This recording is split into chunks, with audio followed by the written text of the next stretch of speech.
Muslimin muslimat sekalian, kita sambung untuk makluman hadirin mungkin yang baru.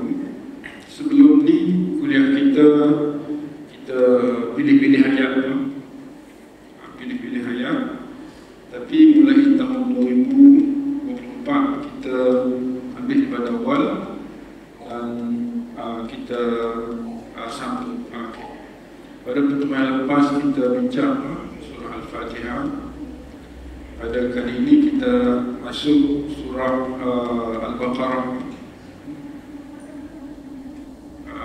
Kita azam supaya kita boleh khatam Al-Quran, walaupun kita tak tahu kita ini dapat hidup atau tidak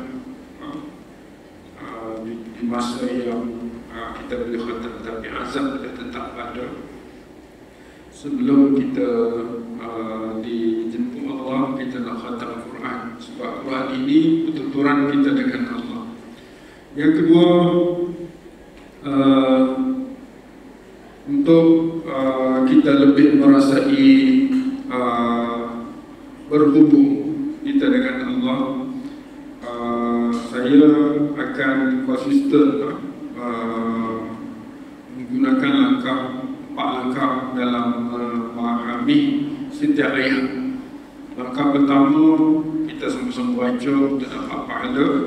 Langkah kedua, kita mengenal ayat lengkap untuk mengeluarkan nilai ayat tersebut. Langkah ketiga, kita keluarkan isi yang hendak disampaikan oleh Allah dalam ayat tersebut. Dan langkah keempat ialah kita cari jalan untuk amalkan ayat tersebut. Baca, faham bahasa, tadabbur ayat untuk mengeluarkan isi dan kita amalkan. Itulah yang kebanyakan ahli tafsir menuntut atau menyatakan bahawa orang itu benar-benar tilawah, maknanya membaca Al-Quran haqqa tilawah, baca sebenarnya, boleh sampai kepada nilai amalkannya. Jadi tuan-tuan dan rahmati Allah, hari ini kita cuba lihat 5 ayat surah Al-Baqarah.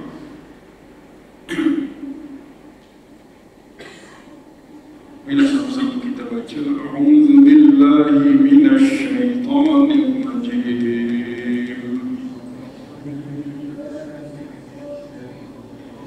Bismillahirrahmanirrahim.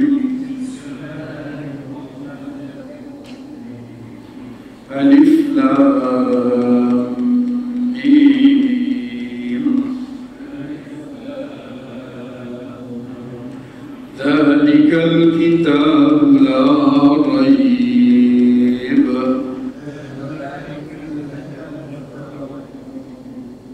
fihi hudan lil muttaqin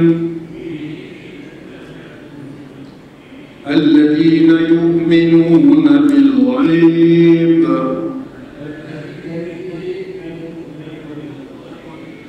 wa yuqimuna as-salah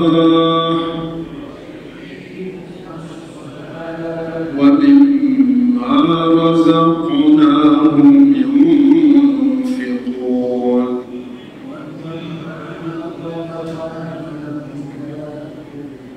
والذين يؤمنون بما أنزل إليك وما أنزل من قبلك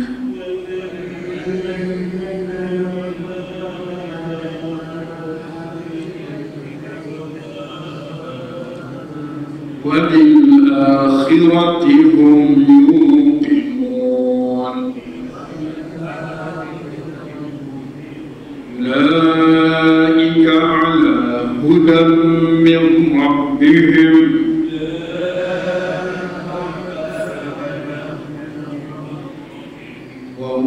وأولئك هم المفلحون. Sadaqallahu azim. Tajuk kita pada pagi hari ini ialah orang-orang yang berjaya dunia akhirat. Siapa mereka? Orang-orang yang berjaya dunia akhirat.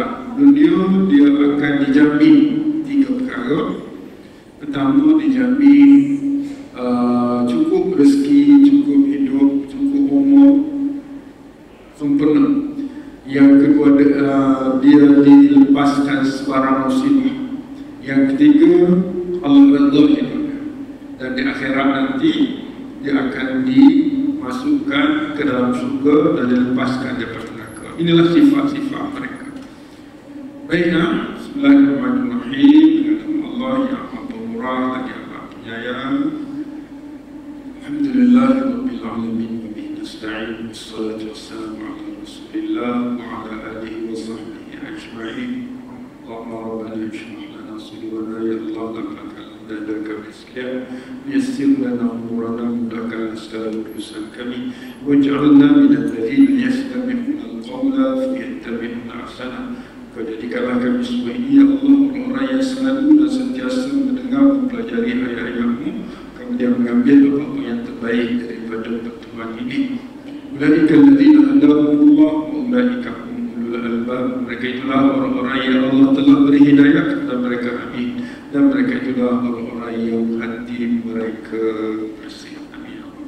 Baiklah, setelah kita baca tuan-tuan dan rahmati Allah, kita baca Bismillahirrahmanirrahim. Ayat surah ini bermula dengan Bismillah. Maknanya kita kena lengkap pengajian kita dengan nama Allah yang amat pemurah lagi amat penyayang. Kami belajar 5 ayat daripada surah Baqarah. Maka dengan ikatan Bismillahirrahmanirrahim, kita yakin kita dirahmati Allah selama kita berada dalam majlis ini sekurang-kurangnya. Bila Allah rahmat kita, kita dapat jaminan hidup bahagia dunia akhirat, amin. Kemudian kita belajar ayat 6, Alif Lam Mim ayat 6. Macam mana? Alif Lam Mim ayat disebut ayat. Macam mana dia terbentuk ayat? Ini kita belajar bahasa sikit. Macam mana huruf Alif, huruf Lam, huruf Mim, 3 huruf ini dikatakan ayat lengkap. Dan sedangkan satu kali macam ataupun 3 huruf Alif Lam Mim, ya, tak ada mana pun, macam mana dia boleh menjadi ayat? Jadi salah satu daripada cara kita nak rasa bila kita baca Alif Lam Mim Yasin, kan, Alif Lam Mim Shad dan semua huruf-huruf yang ringkas itu, kita kena sebut ini. Kita kata Alif Lam Mim minal hurufil Qur'aniyah. Sekurang-kurangnya Alif Lam Mim ini termasuk daripada huruf-huruf Al-Quran. Itu je. Salah satu kita nak takdir. Banyak caranya kita boleh takdir maknanya, tapi salah satunya kita ambil budak Alif Lam Mim daripada huruf-huruf Al-Quran. Yasin, huruf Ya, huruf Sin daripada huruf-huruf Al-Quran. Apa lagi? Qaf min hurufil Quran, walaupun Nun min hurufil Quran. Mana dia jadi ayat lengkap? Dia jadi ayat lengkap. Jadi untuk kita terjemah huruf Alif, huruf Lam, huruf Mim tak boleh, sebab dia bukan kalimah, dia bukan ayat, dia sekadar huruf. Maka dia huruf ini kalau tidak ada dalam Quran, Quran tak jadi. Quran tidak akan ditulis, tidak boleh ditulis. Oleh sebab walaupun dia adalah huruf, tetapi dia adalah sebahagian daripada huruf Quran yang kita kena percayai. Gitu. Jadi itulah paling simple yang kita nak faham huruf-huruf muqatta'ah ni, huruf-huruf yang tidak ada makna ini. Maknanya apa tujuannya Allah Subhanahu wa taala sebut huruf-huruf begini, sedangkan tak ada arti, tak ada makna. Tujuannya adalah pada saat diturun dulu untuk memberi satu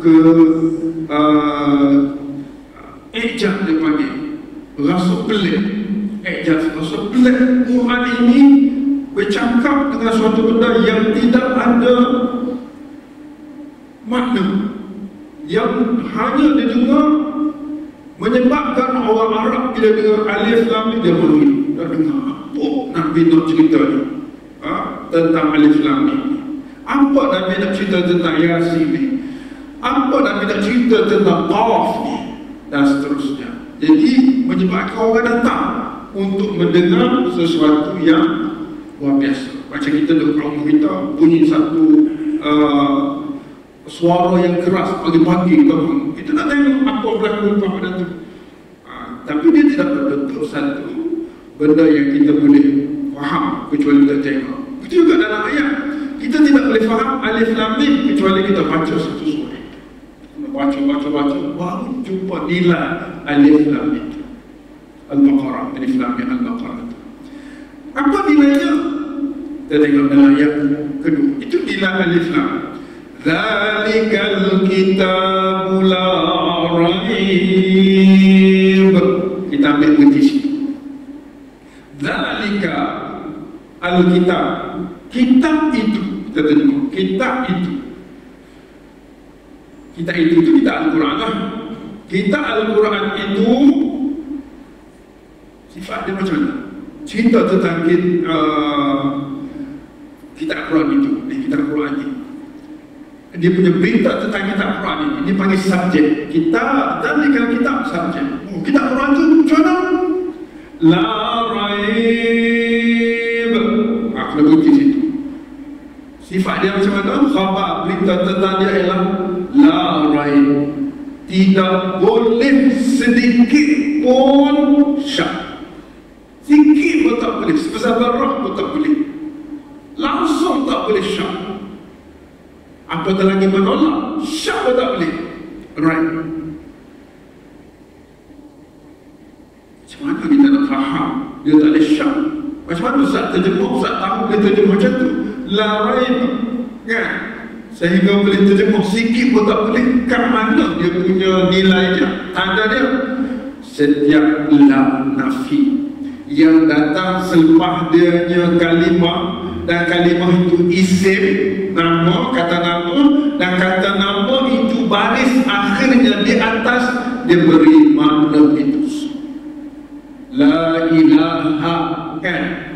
La ilaha maknanya la nafi, ilaha macam bagi atas, tak boleh. La ilahi, la ilahu, tak boleh.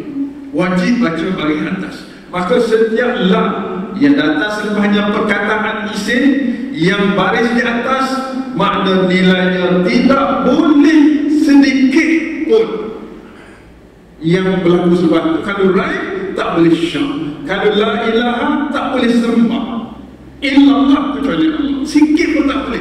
Rasa dia ni hebat sikit macam Allah, tapi sikitnya tak boleh. Haram dan syirik kepada Allah Subhanahu Wa Taala. Itu dia panggil la ini. La menolak secara total. Ini. Jadi ayat ni lengkap. Zalikal kitabu la raib. Ada titik tiga kan? Pada boleh berhenti situ. Kalau kita berhenti situ tak ada berhenti yang kedua. Selepas Allah menceritakan huruf Alif Lam, Allah bawa satu nilai hidup bahawa kalau kamu sebagai seorang yang beriman kepada Allah, terimalah bahawa Al-Quran itu la raib. Tak boleh nak ragu-ragu lagi. Walaupun sebesar darah. Itu akidah, itu pegangan, itu kita punya anutan. Sebab apa? Apa persoalan? Sebab apa? Tak boleh ragu sedikit. Sebabnya fihi, ayat lain, fihi hudal lil muttaqin. Itu jumlah lain tu, jumlah lain. Maknanya dalam ayat ni, ayat 2 ada 2 sentence yang lengkap, ayat lengkap.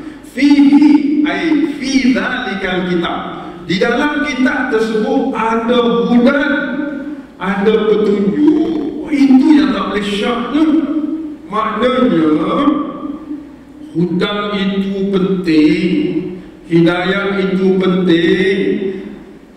Siapa yang mengambil nilai pentingnya hidayah Quran? Lil muttaqin, orang bertakwa. Kalau kita merasakan dan kita mestilah beriman bahawa orang bertakwa itu adalah orang yang akan diselamatkan Allah di dunia dan akhirat. Maka antara sifat orang bertakwa ialah menjadikan Quran kitab hidayah. Jadi kita kena cari hidayah, cari petunjuk Allah. Allahumma hdina fi man hadayt, ya Allah tunjuklah kami, hidayahlah kami, ihdinas siratal mustaqim, hidayahlah kami. Sentiasa kita minta. Maka kata Allah, kalau nak hidayah, fihi, di dalam Quran itu, fi dzalikal kitab hudan, dia merupakan petunjuk lil muttaqin. Jadi tak boleh cari kat lain, kena cari kita. Sebab itulah saya kata, dan saya sentiasa sebut pada saya dan kita semua, kalau boleh kita mau pencet ni, kalau boleh lah, anda cuba jugalah setakat ni, boleh lagi.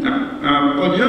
Makna sebelum naik matahari, kita salat subuh dan jangan keluar rumah Allah kecuali membaca ayat Allah. Tak jauhi sebelum jumpa Allah.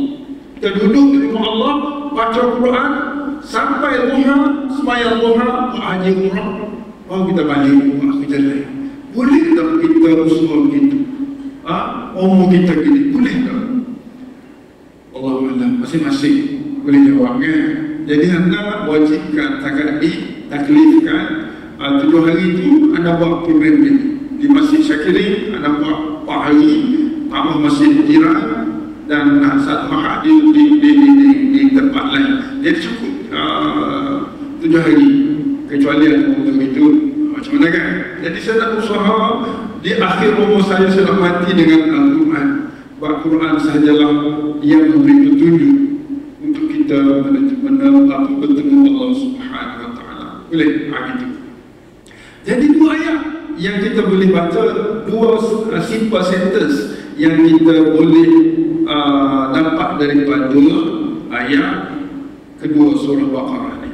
Maknanya kita baca, kalau kita ambil style Dzalikal kitabu la raib, kita berfikir tadabbur tu.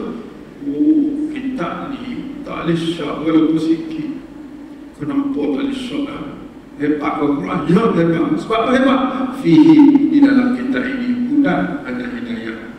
Kata ulama, hudan di sini hidayah khas untuk orang bertakwa. Hudan di sini dengan makna kita kena laksanakan segala tuntutan Al-Quran. Ini orang bertakwa, bukan lagi hidayah daripada non-Muslim pada Muslim, tetapi hidayah daripada tidak buat kepada buat. Ayat ini, ayat hidayah daripada non-Muslim kepada Muslim, bukan ayat ini. Ayat surah ini juga, tetapi ayat dalam perkataan dalam ayat mengenai Ramadan, syahr Ramadan. Kita tengok dalam ayat Ramadan tu, ayat 84, 184, muka surat 28 kita tengok. Beza tu, beza. Muka surat 28 ayat 185, 185. Syahrul Ramadan, dia sebut syahr Ramadan ayat. Dia nak cerita bulan Ramadan. Kita kata bulan Ramadan tu apa? Allah tu jawab. Syahrul Ramadan, bulan Ramadan itu, tak ada lagi ayatnya. Alladhi, yang masih lagi subjek. Syahrul Ramadan, bulan Ramadan yang unzila fihi, yang diturunkan, dianugerahkan pada bulan Ramadan itu Quran. Quran disebut hudan juga. Hudan linnas, dia tak sebut lil muttaqin. Ini hudan linnas. Nas ni termasuk non-Muslim. Maknanya Quran, satu tempat disebut hudan linnas, dalam awal ayat disebut hudan lil muttaqin. Kita nak beza macam mana? Kata ahli tafsir, hudan linnas ialah Quran diturunkan untuk memberi hidayah kepada semua manusia yang ada di atas muka bumi ini, untuk memilih satu agama yang dinamakan agama Allah, iaitu agama Islam. Bila kita tak pilih Islam sebagai agama kita, maka perkataan budak itu dikhusus kepada orang yang menilai, iaitu dalil muttaqin. Gitu.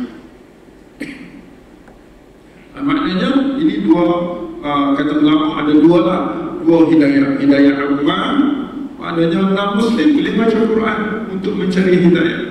Dia boleh baca. Semua ada ulama mengatakan dia boleh tengok tafsir-tafsir, dia tak boleh baca direct sebab dia belum mampu boleh menyentuh Quran, sebab la yamassuhu illa mutahharun.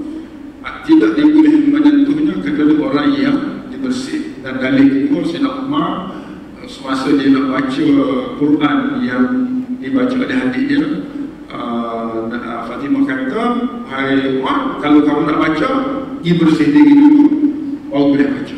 Maknanya bersih diri. Itu antara hujah-hujah lah. Tuan-tuan dan rahmati Allah, inilah yang dikatakan nilai Al-Quran. Nilai Al-Quran sekarang ini dua nilai kepada kita orang bertakwa, orang yang beriman ini. Pertama, tak boleh syak, itu pegangan kita. Yang kedua, kita mencari hidayah untuk kita amalkan di dalam Al-Quran ini. Sebab itulah tadabbur ini pelan kata Allah, orang yang ada masa tapi tidak tadabbur, tidak hayati Quran. Dalam mana dia cerita tu dalam surah Muhammad. Dia kata, afala yatadabbaruna al-Quran. Kenapa mereka tu tak ada masa nak tadabbur Quran? Am ala qulubin aqfaluha, ke hati mereka tak dibuka, tertutup. Ini kita takut. Sebab itulah kita ke mana pun kita nak cuba juga untuk sama-sama khatamkan tadabbur ayat. Habis itu ayat yang ketiga. Setakat dulu kita ambil satu simple. Jadi dalam ayat pertama ada isu, ayat kedua dua isu. Yang pertama isu tak boleh syak tentang Quran. Yang kedua dalam Quran itu penuh dengan hidayah yang menunjuk kita untuk kita selamat dunia akhirat. Siapakah orang yang bertakwa yang menjadikan Quran itu kitab hidayah? Dalam ayat 3 dan 4 menyebut beberapa sifat orang yang bertakwa. Dari sudut bahasa kita boleh baca dua dalam ayat ini. Alladzina yu'minuna bil ghaib wa yuqimuna as-salah wa mimma razaqnahum yunfiqun walladzina yu'minuna bima unzila ilayka wa ma unzila min qablik wa bil akhirati hum yuqinun. Sampai setakat itu dia dikira subjek. Predikatnya ialah jawab tu, ulaika ala hudan. Predikatnya, subjek dia benda yang pada asasnya orang-orang yang beriman dengan perkara baik, dan orang-orang yang mendirikan salat, dan orang-orang yang apa yang kami rezekikan kepada mereka, mereka sentiasa infak, dan orang-orang yang beriman dengan apa yang diturunkan kepada engkau Quran, dan beriman juga dengan apa yang diturunkan kepada nabi-nabi sebelum engkau, Taurat, Injil, Zabur, dan orang-orang yang dengan hari akhirat mereka itu yakin. Baru jawab ulaika. Jawab ulaika ala hudan. Mereka itu sahaja ala hudan, berada di atas petunjuk yang dikatakan fihi hudan lil muttaqin. Orang itu je min rabbih. Kalau dia duduk di atas hidayah daripada Tuhan ini, daripada mendapat hidayah, yang kedua jawapan predikatnya ialah ulaika humul muflihun. Dua jawapan kepada orang yang sifat-sifat daripada alladzina yu'minuna bil ghaib sampai wabil akhirati hum yuqinun. Dia akan dapat dua jaminan. Pertama, dia dapat ulaika ala hudan min rabbih, mereka itu confirm berada di jalan hidayah yang Allah redha. Dan yang kedua, dia jamin dijamin muflihun. Muflihun ni dia punya sifat ada 3. Pertama, dunia dia akan lengkap, dia akan sempurna, dia akan happy. Akhirat dia dilepas dari neraka dan dimasuk ke dalam syurga. Ini sifat muflihun. Jadi untuk mendapat muflihun mesti kita kena ada ala hudan min rabbihim. Untuk mendapat ala hudan min rabbihim kita kena selesai ayat 3 dan 4. Selesai ayat 3. Itulah orang yang bertakwa. Tuan-tuan dan rahmati Allah, kalau kita nak baca, kita nak lupa lah, kita berhenti, kita wakaf. Zalikal kitabul la raiba fihi hudan lil muttaqin. Sesat. Sadaqallahul azim. Esok pula masuk alladzina yu'minuna bil ghaibi wa yuqimuna as-salata wa mimma razaqnahum yunfiqun. Tadi berhenti lagi. Walladzina yu'minuna bima unzila ilaika wa ma unzila min qablik. Tadi berhenti lagi. Wa bil akhirati hum yuqinun. Tadi berhenti lagi. Kena jawab. Ulaika ala hudan min rabbihim wa ulaika humul muflihun. Baru boleh berhenti. Kalau kita berhenti tengah jalan, ayat tak lengkap, peristiwa tak cukup. Gitu. Tapi ayat pertama boleh tak? Kita kata alif lam mim dzalikal kitabul la raib fihi hudan lil muttaqin. Esok pula allazi. Tapi ada ulama mengatakan bahawa walaupun ayat grup pertama, ayat 1 dan 2 dengan ayat 3, 4, 5 itu boleh berhenti, tapi dia masih lagi terikat dengan ayat yang kedua, iaitu Al-Muttaqin. Masih lagi terikat. Sebab kita nak hudan lil muttaqin, siapa yang dikatakan orang yang bertakwa itu? Orang yang bertakwa, yang mereka itu dijamin syurga, dilepas daripada neraka, dan dia itu berada di atas petunjuk Allah itu. Siapa orang bertakwa itu? Maka disebut pertama alladzina yu'minuna bil ghaib. Dan sebut yang kedua wa yuqimuna shalah. Disebut yang ketiga wa mimma razaqnahum yunfiqun. Disebut yang keempat walladzina yu'minuna bima unzila ilaika. Disebut yang kelima wa ma unzila min qablik. Disebut yang keenam wa bil akhirati hum yuqinun. Sebab 6 syarat untuk digelar muttaqin, dan bila ada 6 ini, mereka itu dijamin mereka berada di atas petunjuk Tuhan mereka, dan mereka mesti berjaya dunia akhirat. Inilah 5 ayat pertama daripada surah Al-Baqarah yang menjadi suatu amalan kita, kan? Kita tiap-tiap pagi kita baca Alif Lam Mim, kita tahlil baca Alif Lam Mim, kita baca Ma'furah Alif Lam Mim sampai habis, untuk merasakan bahawa kita ini sangat-sangat teruja, sangat-sangat bahagia, sangat-sangat bersyukur kerana kita telah pun menjadi orang yang dipilih Allah Subhanahu wa Ta'ala. Maka teruskanlah mempertahankan nilai-nilai takwa ini dalam diri kita sampai kita mendapat husnul khatimah. Ini kita, sebab tu kita baca tiap-tiap hari, tiap-tiap kita boleh kita baca Ma'furah pagi petang kita baca, supaya kita teguh dengan takwa. Takwa ni tahan. Takwa. Ada satu ulama, ada pernah tertarik, dia kata, apa beza iman dengan takwa? Saya jawapan yang cukup menarik dengan dalam. Dia kata apa? Iman ni pegangan, takwa ni amalan. Pegang tentang Islam itu satu agama yang Allah SWT reda, inna dina indallahi Islam. Dan takwa itu amal. Kita kena buat apa yang diperintah oleh Allah, kan? Apa yang diperintah oleh Allah. Kalau kita ambil lah ayat alladzina yu'minuna bil ghaib, apa benda yang alladzina yu'minuna bil ghaib ni? Orang-orang yang bertakwa itulah orang-orang yang beriman dengan perkara ghaib. Kita kata ghaib ni tak nampak. ulama dia terjemah bil ghaib maknanya di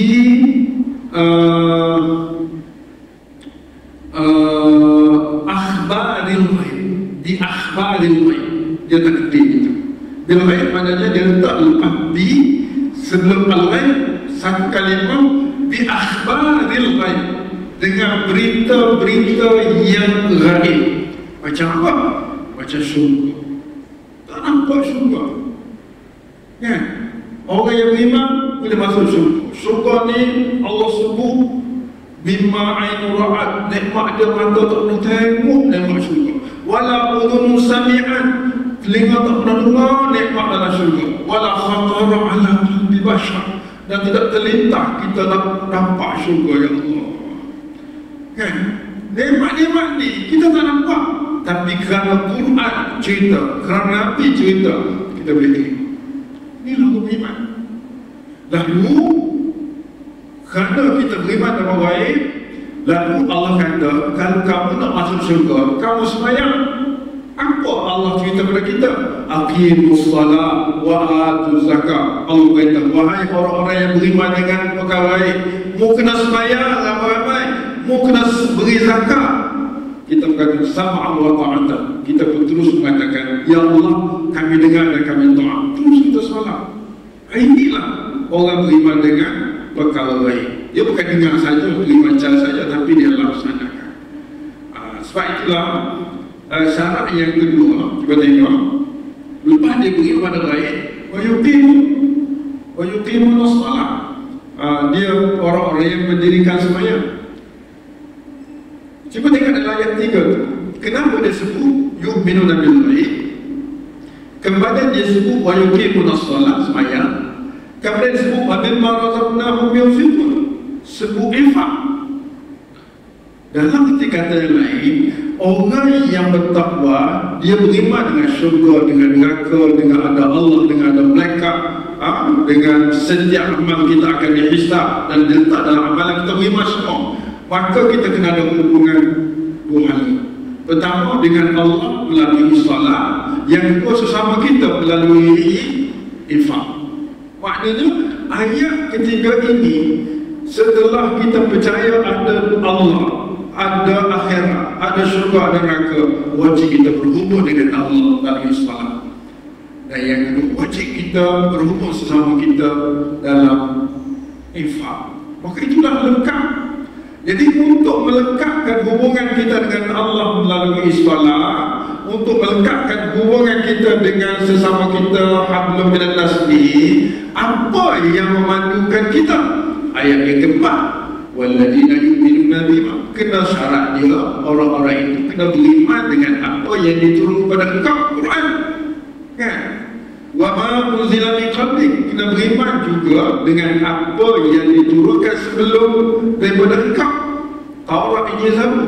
Tapi kena ikut Taurat, Injil, Zabur, tak payah, sebab Quran datang telah melengkapkannya, cukup dengan Quran.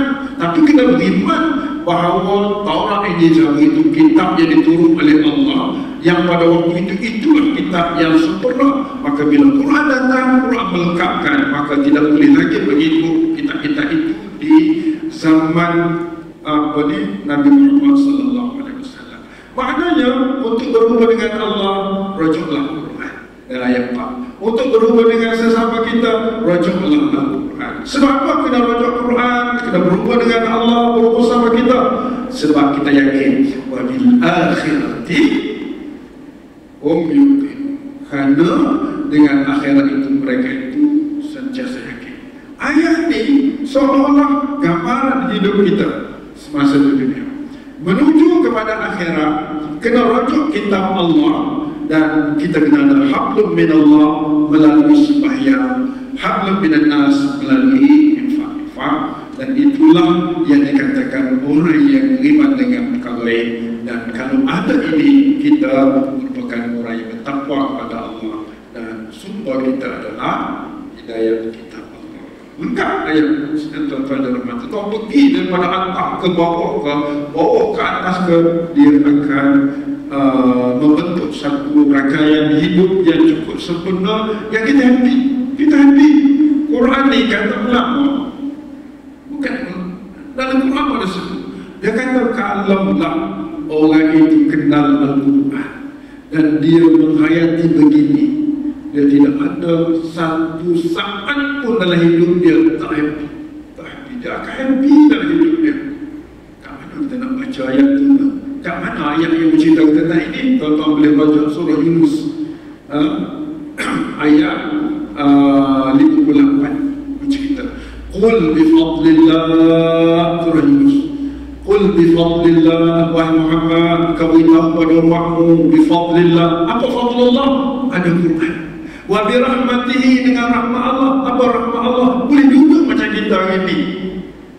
Itu rahmatihi. Fabidzalika, sesiapa yang mampu membuat dua-dua itu, falyafrahun. Lamul amri lil wujub, lam perintah Allah wajib happy. Semua kita. Dah tuan-tuan di PC ni ada suku PC semua. Sebab ada suku 60 kan. Sampai 60 datang di tahun terakhir berkhidmat dengan rasmi, insyaAllah dengan dengan UAE lah. Lepas pada tu kalau nak kontrak apa itu cerita lain. Tapi tahun ni 60. Bila sampai 60 tu banyak tau rasa sakit situ, sakit sini. Sebelum ni tak sakit. Apa tiba-tiba 60 sakit ya? Nah, kita bukan nak sakit, mari pun sakit. Ada mengingatkan kita akan pertemuan dengan Allah. فَمَنْ كَانَ يَرْجُو لِقَاءَ رَبِّهِ. Dan surah apa tu? Surah Al-Kahfi. فَمَنْ, maka sesiapa, offer, yang tu dia ada cita-cita, harapan, liqa, nak liqa, ila liqa, nak jumpa Rabbihi, Allah yang mencipta dia, Allah yang duduk beri rezeki pada dia. Rabbi dia bagi liqa'a Rabbihi. Kalau ada cita-cita nak jumpa Allah, Tuhan yang mencipta, mengurus hidup dia sampai hari ini 60 dah boleh sampai. Ada yang tak sampai 60, dia sampai 60. Dia kena buat apa? Falya'mal, maka wajib dia kena buat amal. Amal, takwalah, buat amal. Dan amal itu wajib soleh. Ini satu kedua yang jumpa lagi. Dia tak ada begini. Dia kata kau kalau nak buat amal banyak ke sedikit, pasti sebelum tambah-tambah itu confirm dulu amal kau soleh. Kerana hanya amal soleh sahaja diberi ganjaran. Sebab ganjaranlah menyebabkan kita dapat redha Allah. Kalau tak ada ganjaran, tak ada pahala dalam amal kita, kita tak dapat redha Allah. Untuk dapat redha Allah, kita kena ada ganjaran. Untuk dapat ganjaran, kena buat amal. Untuk buat amal, kena solat. Untuk solat, dah tahu dia punya sifat solat dia. Ada 4 ada selalu sebut. Solat syarat utama nak amal itu solat dan ada ganjaran, ialah mesti kita buat dengan ilmu, tak boleh ikut-ikut. Yang kedua, setiap amal mula dengan niat. Yang ketiga, kita kena buat semata-mata mencari redha Allah.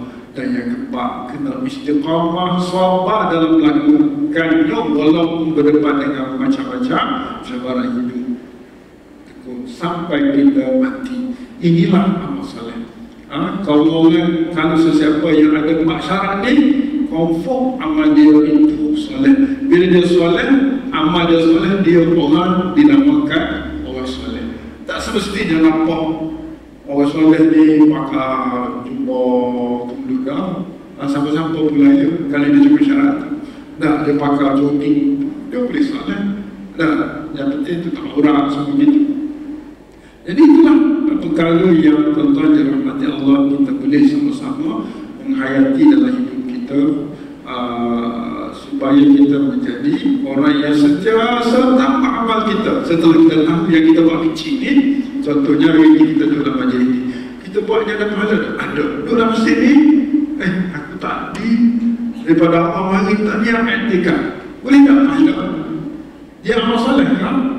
Tak soleh, walaupun soleh duduk ni, sebab kita tak niat. Syarat soleh mesti kita tahu, kita niat, kita ikhlas, kita duduk sampai kita duduk dah, tapi niat nak satu.